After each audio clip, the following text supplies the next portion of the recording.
Gerald Anderson, inaming greatest love si Kim Chiu sa lahat ng nakarelasyon. Say mo, Paulo.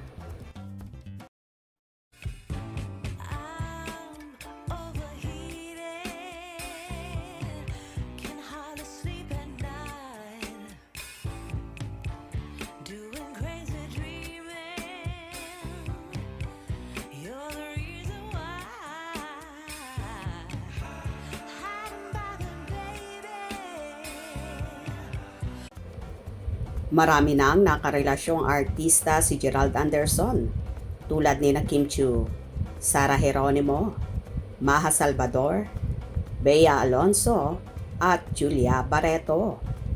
Magkakaibang naging experience niya sa bawat relasyon na kanyang pinagdaanan. Sa height ng kanyang popularidad, ay naging makulay ang kanyang love life, kaya chick boy ang kanyang naging image sa showbiz dahil papalit-palit ang kanyang naging karelasyon. Marami rin ang nagtatanong kung bakit nauuwi sa breakup ang relasyon niya sa mga babaeng kanyang minahal. Masaya naman daw sa umpisa ang bawat love story na nagdaan sa buhay ni Gerald.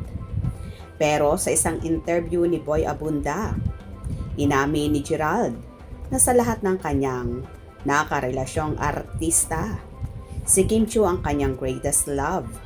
Marami raw magagandang bagay na naituro sa kanya si Kim. Isa na rito ang pananatiling humble at huwag magbabago kahit na sumikat pa ng husto. At yun ang kanyang tinatandaan kapag naaalala niya ang actress. Anyway, sa Pinoy Big Brother 2006 nga, nag-umpisa ang lahat. Ang karera ni Gerald at ang pagiging love team nila ni Kim na nauwi nga sa pagmamahalan in real life. Pero after 4 years nila bilang boyfriend at girlfriend, ay naghiwalay din ng landas sina Kim at Gerald.